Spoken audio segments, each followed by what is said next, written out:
Hello and welcome. My name is Abby Dateo, and I am a senior associate at OnePointFive and the host of this live discussion, Seed to Shelf: How Crave Beauty Made Sustainability a Business Advantage.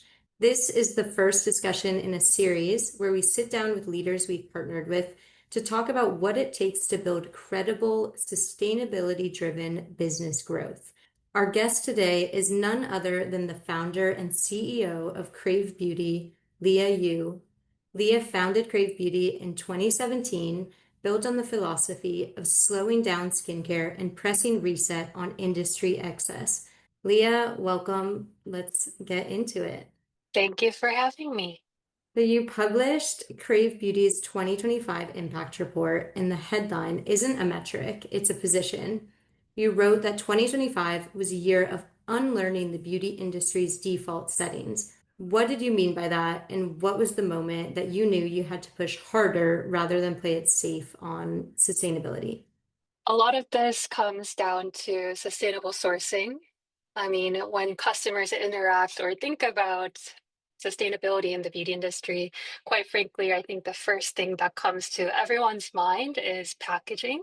And of course, there's a lot of waste that's associated with so many mixed materials, unrecyclable materials, and what have you in the beauty space. And there's just so much flaw in the innate system, in the recycling system in general. So definitely there's a lot to do there, which we have been. But then one thing that the beauty industry doesn't really want to talk about is really peeling up the curtain to behind the scenes on how they source the ingredients that goes into the products.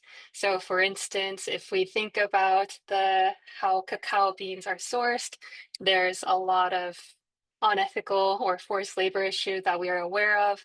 We also are aware of the palm oil industry that's very highly linked to deforestation.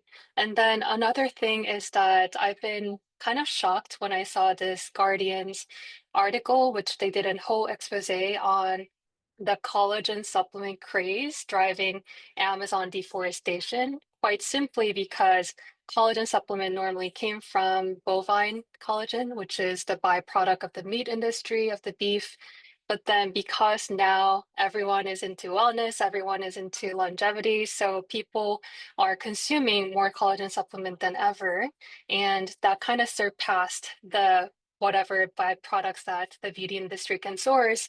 So then there was like a need for us to raise more cattle to supply collagen supplements. So then the biggest supplier of one of the biggest collagen supplement players have been actively deforesting the Amazon rainforest to increase the footprint of the cattle farms. So I think that and associated with how the clean beauty movement have increased the demand for just green ingredients, natural ingredients, organic ingredients in general. It looks like it's more of a sustainable option from a customer perspective, like the sandalwood oil or beautiful like green tea leaves that comes from nature. You would immediately think that it might be far better and more environmentally friendly than sourcing a synthetically made or lab made ingredients. But oftentimes there's a higher environmental footprint that's associated with it. And of course, going back to like unethical labor, forced labor issues, a lot of the indigenous community being sacrificed to supply these or like to give up their lands that was indigenous. So yeah, I think the sourcing side was something that I got really passionate about, and that's why in our entire product design philosophy, we decided to take less from land and take more from waste. So that was our entire ethos that shifted in 2025, and I'm excited to dig more and dive deeper into this. Totally. I really like how you shared your learning process as you're thinking about Crave Beauty's strategy, because it just goes to show how the consumer might be learning and thinking about this. So it sounds like, just to summarize, you're moving sort of from a packaging-led story, the most obvious environmental issues that consumers are most aware of, to a seed to shelf formulation story. And you're talking about some of the process that you've been working on in order to shift your approach.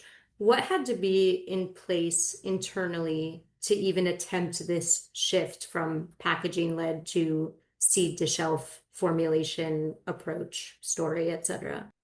I think having a very journalistic approach on where everything comes from, because quite conveniently, in the beauty industry, there's raw material suppliers. And the raw material suppliers are basically the middlemans that source ingredients from multiple different farms or multiple different labs and supply them to brands like Crave Beauty.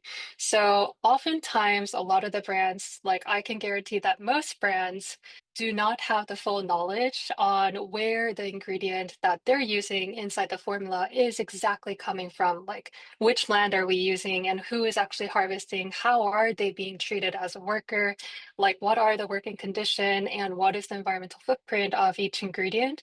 That journalistic approach and like asking and going one level deeper and one level deeper. And if the raw material supplier or basically the middleman doesn't know how to answer your question, that's when you know, then you can like swap or you can remove that middleman and try to build an entire ingredient traceability or supply chain yourself, which is the harder route because it takes longer. You need to vet the farm, you need to vet the community. So we've been investing a lot in this region in central Indonesia. So one of our best sellers is called Great Barrier Relief. And one of the hero ingredients that we use for that is called tamanu oil. And tamanu oil is one ingredient that is beautiful. It has multiple healing properties for your skin, but it is also an ingredient that has a very poor visibility into the entire supply chain. And we used to get that supplied from a just conventional ingredient supplier and they were saying that they source it from Madagascar. And one day they said they cannot supply it anymore and they couldn't give us the reason why. But we were kind of at loss because that was one of our hero ingredients that we supply to our bestseller product.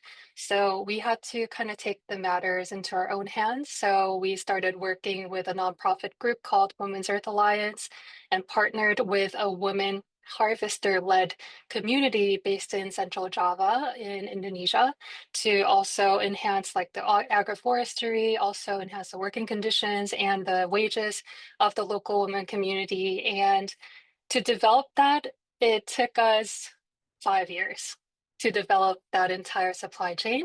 So, of course, it requires a lot of patience. Of course, it requires a lot of even confidence that this will work. And of course, it does take a lot of resources financially and from a headcount perspective too. So it's definitely just being like a better journalist of the supply chain and just going a level deeper each time. Totally. I appreciate that perspective because I think it shows how I can resonate with it as a consultant who takes on these projects trying to discover the best solutions for clients, but can also see it from your perspective as someone trying to integrate this into your approach and learn what is the best way. It is a process. This question is very related to that. You've mentioned sustainability not only from an environmental perspective, but from a gender and sort of social element as well. My question is, Yeah. how has Crave Beauty's sustainability efforts shown up in business outcomes, whether it be community retention, retailer conversations that you sort of mentioned, talent? Like, where can you actually see this sustainability efforts come up in the business? Very valid question. At the end of the day, the executives or the decision makers in the company want to know like what would be the ROI of investing in supply chain or sustainability overall. And it's quite a challenging landscape because retailer conversations, I can guarantee that it doesn't really get you anywhere because a lot of the retailers would have basically a sanitary just goal and a standard of what clean beauty or clean label is, but it's just a basic like ingredient checkoff list. It doesn't really go a level deeper into where those ingredients are coming from. It doesn't really tell the nuance of the sustainability story at all. So with that, I would say it's kind of sad to see that retailers are not yet on board or more hungry to demand the brands to jump into this more. But on the community side, retention side, and even like recruiting talent for team side, I think there were definitely infinite upsides. And one of the case studies, or one of the campaigns that we have successfully run was a Waste Me Not pop-up. And this Waste Me Not pop-up was basically born out of COVID, where we hit the global supply chain crisis. Every shipment, every raw material was getting stuck at each port, and the supply chain was just completely disrupted, which meant that our product was out of stock pretty much consistently all throughout the year and all throughout COVID. So that said, one day we placed like a very huge batch of order into our cleanser. And our cleanser has a very beautiful, like jiggly jelly texture, and it has a great textural experience that's so one of a kind. However, when we placed the big, like big batch order, that batch turned out to be it was so different from our cleanser. It was a lot more fluid. It didn't have the jelliness or the viscosity that we're looking for. So quite consciously, we couldn't sell this as our regular cleanser because it didn't pass the QC test from a texture experience standpoint. But also, it was like a huge bulk that was just sitting in our factory.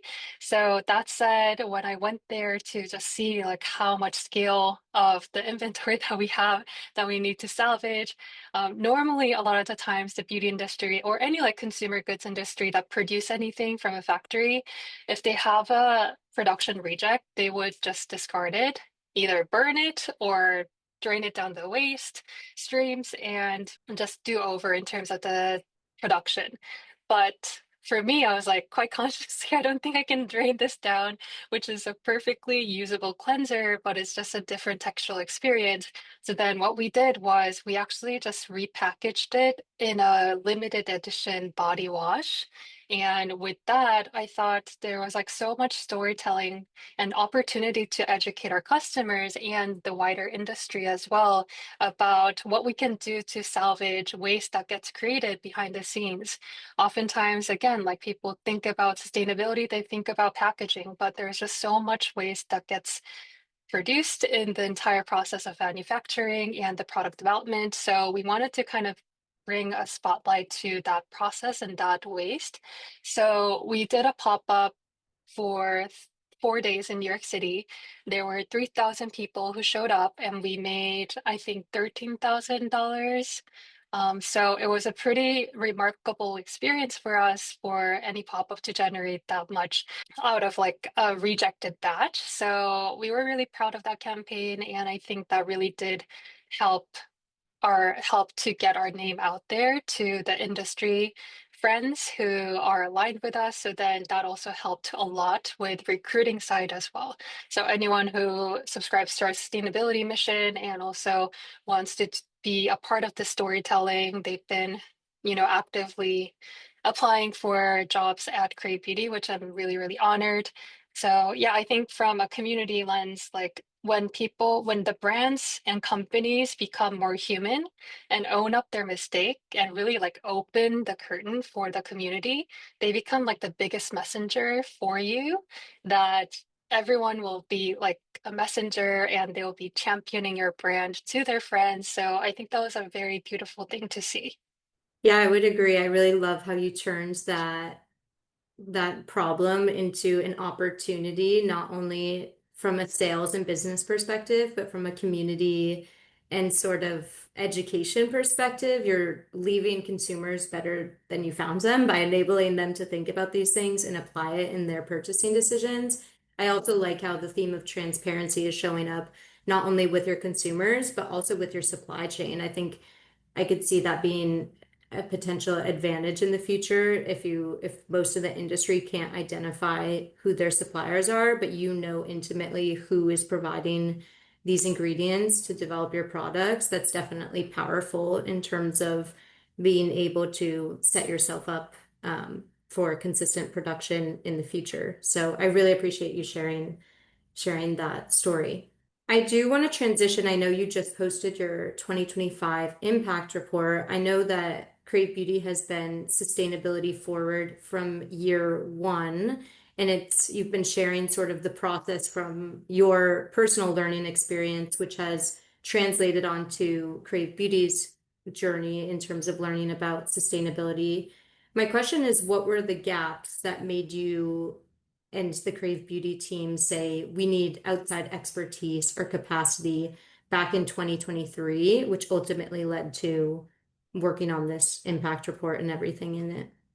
Yeah, I think the gap is definitely clear. We can't do LCA, the life cycle analysis of our packaging ourselves or even the raw materials ourselves. So and even setting new science-based targets was not something that was, in our expertise. So it kind of made sense for us to outsource and collaborate with 1PointFive on this very, very, very important project.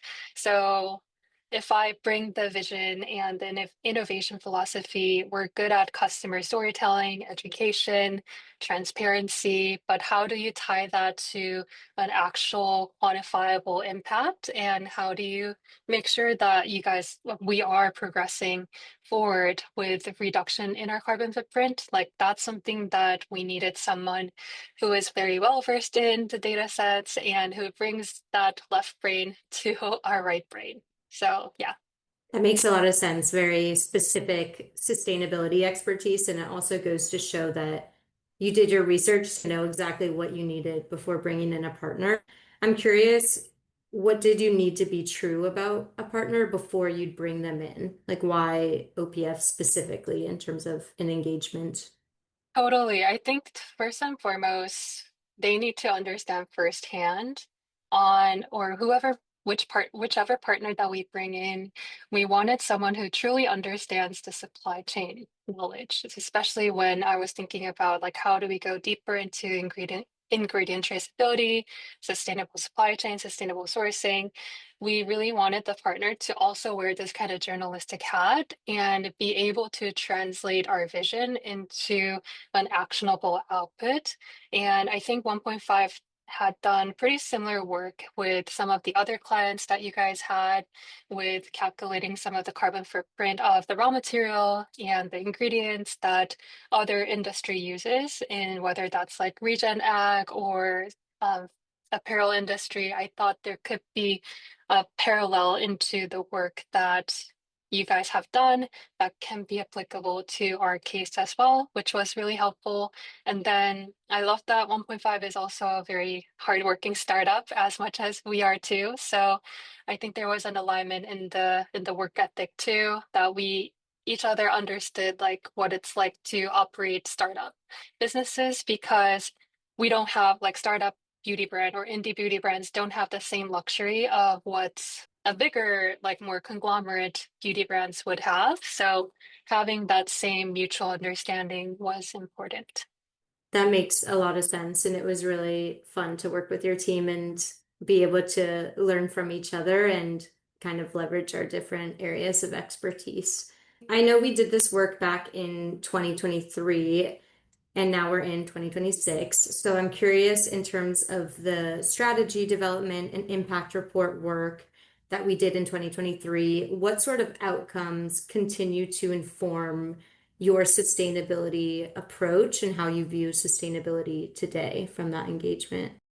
Yeah, so for further context, we worked with OPF on setting our 2020 to 2023 sustainability goals, which was instrumental in really revamping our entire sustainable packaging system.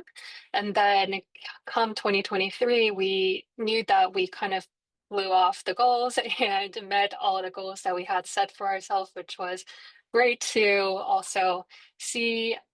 In 2023, we wanted to make sure that our business or our sustainability goals were encompassing of the product design philosophy direction that I had in mind. So it goes back to the ingredient philosophy, ingredient traceability. So there were like four different quadrants that we identified as the most important pillars for Crave Beauty's sustainability efforts.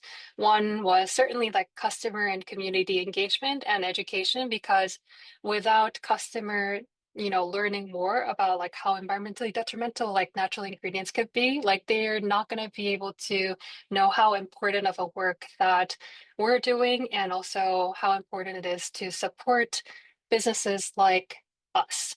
So that was one key thing. And then the second pillar was product formula, which then we translated into creating an ingredient assessment tool in mapping out different raw materials and almost giving like a little scorecard for each ingredient and based on the origin and based on the production process. And then third was still sustainable packaging because our job is not done yet. So keep iterating and keep improving the recyclability and incorporating more newer materials, which we're super proud of with one of the most like upcoming launch that we're going to have in September is going to be utilizing a fully home compostable packaging that degrades in your backyard pretty much. So I'm very excited for that. So keep investing in the sustainable packaging space. And then fourth would be just reducing our overall company's carbon footprint from not only the product emission, but for overall just scope 1, 2, 3 emissions altogether. So that's something that we use for all decisions that we make in the company. So yeah, I think it was very helpful. Awesome. And I love how we can see, at least just from the public lens, like looking at LinkedIn and the website, we can also see how integrated this product formulation and ingredients piece is into your approach. I really have enjoyed seeing updates on the world's first refillable lip oil and the carrot oil using the ugly carrots to as key product ingredients. So I've loved seeing those updates recently and glad that things could be helpful. I'm curious, knowing we're both passionate at 1.5 and Crave Beauty about learning, creating, and then educating our audiences. We've spun up our own academy to embed green skills into the workforce of the future. We have a lot of people here who might be representing that audience. And then knowing Crave Beauty has leaned into a seed to shelf and waste me not approach to upcycle farm waste feedstocks as product ingredients and educate your customers along the way. I'm curious, thinking about education and for the sustainability practitioners watching this, what skills are you actively investing in for your workforce to keep driving sustainability strategy forward? Like what capabilities would a team like yours need that may not exist, that may not have existed 5 years ago on the org chart? The biggest piece is perhaps I think for each department is very different. For PD, innovation department has their own skill sets that I expect from them. From operations team, I really want them to drill down on how sustainable the suppliers and the warehouses that we're working with, like how more can we save in terms of carbon footprint within the transportation emissions. So that's very important for them to keep drilling the suppliers and keep working on reducing our carbon footprint there. On the marketing and CX side, it's so important for them to also have a same kind of problem statement in their head in really wanting to educate the customers through our social content. You guys do it so well with your social content as well in terms of education. But at the end of the day, we are a consumer brand, and without the customers, not learning about the supply chain, we have no upside or we don't have any advantage. So that said, it's important for people to keep learning about sustainability storytelling, and that's become a huge priority and a huge pillar in our content storytelling piece. So that's something that I would continue to expect from the team as well. That makes a lot of sense. I've heard that piece of advice in the sense of having very core business skills is really important to be able to add that sustainability lens as a complementary value driver. So, for example, if you're on the marketing team, as you mentioned, knowing my job is to really understand my audience and what they care about and what they need and what's driving purchasing decisions. And then adding the sustainability lens allows that marketing person to understand like what is going to drive this person to care about this and appreciate all the work that Crave Beauty is doing on sustainability and yeah, really link those business and sustainability outcomes and having this embedded approach. I'm curious as well in terms of, I've seen you were recently with the kelp farmers in Alaska, and it just seems that Crave Beauty has demonstrated, and you personally, that you keep showing up where the raw materials and value chain players are. What are you learning on the ground that you think the rest of the industry may be sleeping on, or that's giving you sort of a competitive advantage? At the end of the day, like my hope is for the rest of the beauty industry to catch on the regenerative trend because at the end of the day, a lot of the materials that the beauty industry is using is limited, it is finite, and the more extractive the practices are within the beauty industry, there's not going to be a lot left for us to utilize in skincare and just personal care products in the future. So just being mindful of that. And then I think the kelp farmers and visiting the kelp farmers and working with another nonprofit called Green Wave was very eye-opening to us because first and foremost, we've only looked at land-based ingredients and also we've been working a lot with agricultural byproducts, farm waste, like the ugly carrots that you said, or even like the wine pomace waste that gets generated from another industry. We take that and upcycle that into a beautiful grapeseed oil. So our focus or our world was kind of stuck on the land itself. Never have I ever thought that kelp would be a sustainable ingredient, but the Green Waves mission was so cool because they decided to basically rally a bunch of indie beauty brands to look at kelp as a more sustainable ingredient. And it is basically the future of skincare. Kelp doesn't require any pesticides, or it can really grow abundantly. Like it can grow 2 feet a day if you can just like let it be. So it doesn't really take any other materials or input to farm kelp. And it's also additive to the entire marine ecosystem as well. So when I met the kelp farmers and hearing about their story, they were just individually so passionate about just regenerative marine agriculture.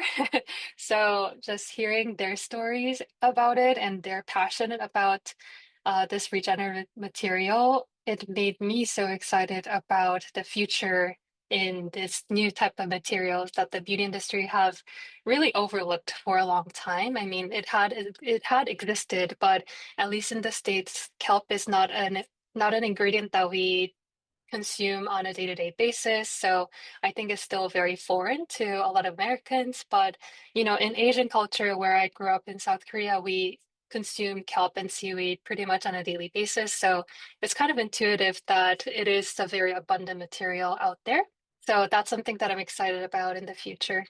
That's awesome. It's really interesting to hear sort of the tension between looking for these great ingredients and then also some of these suppliers saying, I have a great ingredient, and trying to find the people who would be interested in it and sort of aligned with that sustainability approach.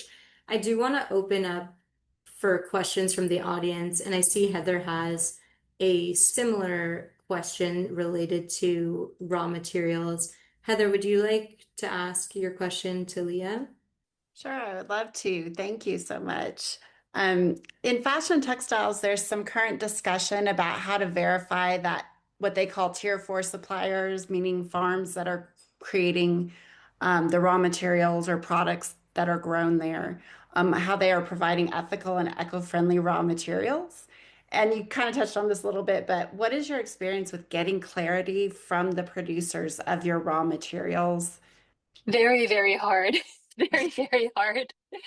That's why, nonprofits like Women's Earth Alliance and also Green Waves were instrumental in developing that supply chain and also secondly to get that visibility because they're the ones who's confidently doing all the audits for you. And of course, it's definitely an investment that requires from the brand as well, financially and resource-wise. But yeah, I think it is really at this stage in the beauty industry, there's not a lot of visibility into the tier four suppliers that you just mentioned in the apparel and the fabric industry. I wish that is more common than it is, but yeah, for now, it's been very, very hard, which is why I'm excited to go deeper into this. Thank you. I'm gonna call on Elaine as well. I really like your question in the chat if you want to share it.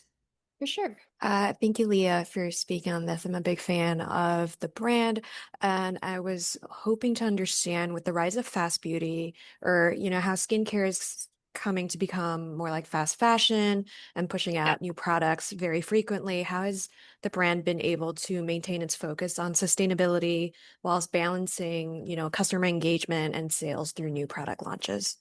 I think this is a very valid question. We question ourselves a lot about this too, because with even the KPD trend that's becoming a lot more mainstream here in America, we see a lot more just fast product launch cycle and a lot of new trends that didn't really exist before, but these trends are really not serving the customers, but it's just serving the brands to basically fast fatten their wallet. So it's really sad. And one of our biggest campaign, which I haven't mentioned, but Abby basically opened up saying that we've been investing a lot in our slow down skincare philosophy. So basically, how do we create timeless formulas, evergreen formulas, and how do we also educate our customers that less is more? And that's very hard to do from a business perspective because you're basically bounding yourself or tying yourself to a ceiling of what you can sell to the customers. But at the end of the day, I jumped into this industry because I was like the victim of the fast beauty and the victim of like all these marketing messaging saying that more is more, you need to apply more in order to have the perfect glass skin. So for me, I was really burned by that. So I was very motivated to not create a brand that feeds into that monstrous system. And we launched a slow down skincare initiative back in 2020, saying that we're not going to launch any new products and see how our business can still grow. So basically creating our own case study. And we didn't launch any new products from 2020 to 2021, which was 2 years span of time. Our business grew 300% year over year, and then another 250% year over year. So I think creating more of those case studies to also share with other industry players is very important because at the end of the day, like you can still grow without needing to create more unnecessary demands. Like just sell one product to 100 people instead of selling 100 products to one person.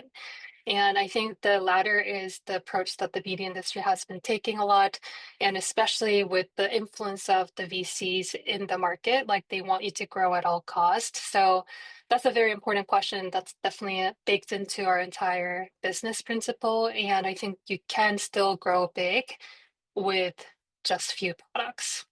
I really like that point, and I actually learned a lot from you and just about less is more in terms of skincare. I remember, I think it was you who told me that, a lot of companies will say you have to wash your face every day, twice a day, and it's because then you're using more product and then you're buying more product. And so I just think throughout this whole conversation, the theme of transparency has come up, and love that that is a really a differentiator about Crave Beauty in terms of being transparent with the community, not only about sustainability, but also about like, hey, you don't need to do this every day. Like, listen to your skin, and everyone's different, and adopting that. I really appreciate that message. Yeah, love it. I think we have time for one or two more questions. I'm looking in the chat. Um, Nara, I'm curious if you would like to share your question. Hi, thank you. It was really cool to hear how Crave Beauty's focus on sustainability seems to drive a lot of product and ingredient innovation, like example of the kelp. So I was wondering, like, you're a startup, you're very busy. So how do you stay on top of new research and innovation to drive all this product innovation? And you also mentioned the kelp idea was from your cultural background. So I was wondering what other influences shape this process. Yeah, a lot of the times it's talking to farmers, to be honest. A lot of the inspiration comes from just learning and hearing from the farmers' struggles. So one of our next products that uses that entire home compostable packaging and zero waste packaging, the cool ingredient that we're going to use in that formula is strawberry leaves and stems. And strawberry leaves and stems, if you think about it, we only eat and consume the fruits, and no one really cares about the rest of the plant. But the rest of the plant is like pretty much 90% of the entire plant. So that said, when I was talking to a strawberry farmer in 2024 in South Korea, in one of the strawberry regions, they in Korea, what's cool is that you have to pay as you trash, which basically means that the more waste you have, the more you have to pay. And that's basically a government regulation, which is great for most of the time. But if a farmer has a very bad harvest year, first of all, they can't sell the fruits, so they don't have any profits to spare. But then that entire bulk goes to waste. And this pay as you trash model also applies to organic waste, unfortunately. So then a lot of the farmers were financially struggling to pay the government to dispose and get rid of all these organic waste.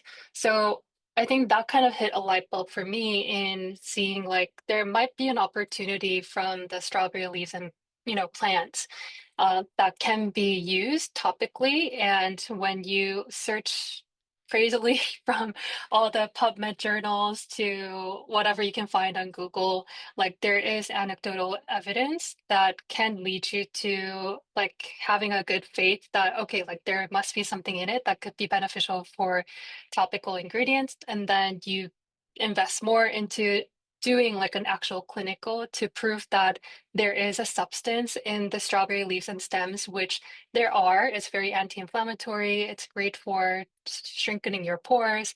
So I think there's so many inspiration that comes from just having an organic conversation with farmers. And that's why I love going to farm tours, because another farm tour had alluded me to saying like all the broccoli stems and stalks get abandoned. Like there's no use for it because chefs only take the broccoli heads.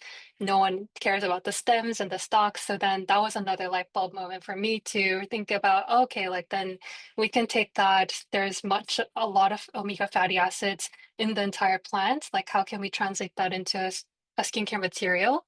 So yeah, I think the farm is definitely the biggest inspiration for product innovation. And I think the culture definitely does influence me a lot, because when I think about how how upcycling minded a lot of the Korean culture is, w- there's one material that I am very proud of called mugwort that is abundant as a weed across the United States, across Korea, across anywhere in the globe, pretty much. In America, these are basically just weeds. But in Korea, they are weeds. They are abundant. They grow on sidewalks. They grow everywhere, anywhere. But they use that to bake something. They use that to make soup. They upcycle that into making something delicious in your food. So I think that definitely that lens of how do we take waste and make it into our treasure has influenced me from a cultural heritage for sure. This is so inspiring. I love that you're bringing back the farmers back into the product design. I also love Thank you. mugworts, cookies, Love cakes. mugworts. Yeah. Exactly. Mugwort is so underrated for sure. But it has great properties for skincare as well. Incredible. Yeah, I love that. I think we have time for one more question, maybe two. Taylor, would you like to ask your question to Leah? Yeah, definitely. Thanks so much, Abby. Hi, Leah. Thanks so much for sharing your insights with us. A wonderful conversation. I've been thinking throughout the presentation about how KB has been able to maintain so much momentum, consistency, and transparency, like a triple threat that's so rare in sustainability. And I was wondering, would you attribute that to governance? And I was curious, if so, how does governance work? Who's sort of responsible for these tasks, and how do you guys all work together to keep things moving along? I feel like that people part always gets lost. Yeah, very fun question. I think the most important thing is that we're bootstrapped, which basically means that I'm the only shareholder that the business needs to please.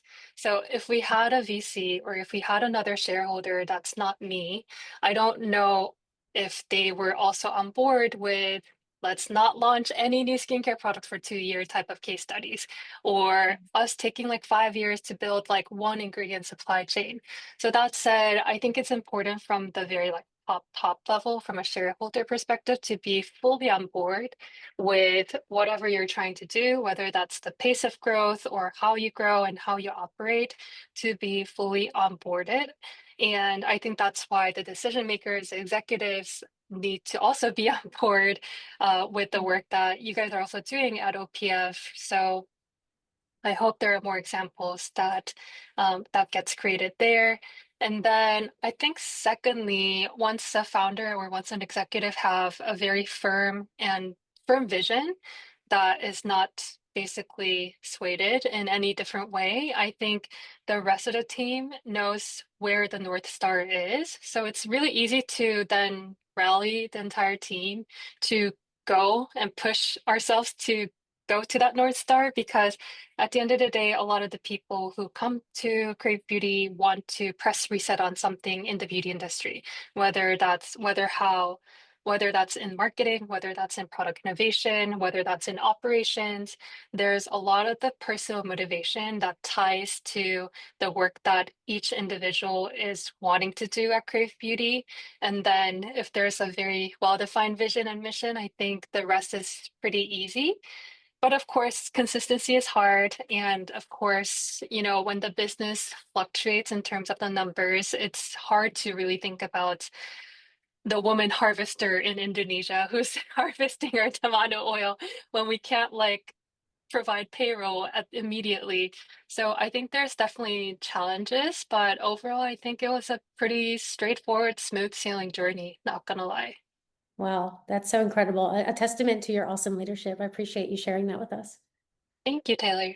Yeah, that was really incredible. Agree. I know we're at time. Before we close, Liah, thank you so much for being here. Really appreciate you taking the time. Where should our listeners find Crave Beauty in the Impact Report and stay updated on everything you're doing across the board?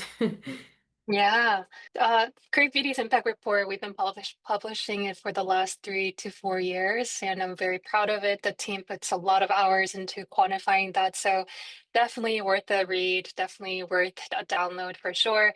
It's available on our website in the sustainability page, so it's easy to navigate, or you can Google just Crave Beauty Impact Report and it will lead direct link to the PDF. And you can follow us at Crave Beauty on all channels, and that's KraveBeauty. So yeah, it was fun. Thank you, Abby. Thank you so much. I hope you have a great rest of your day. For everyone else listening, we'll be doing more discussions as part of this series. You can find 1.5 on LinkedIn. We'll be posting all our messaging there. Thank you so much, Liah. Have a great day. Thank you. Bye.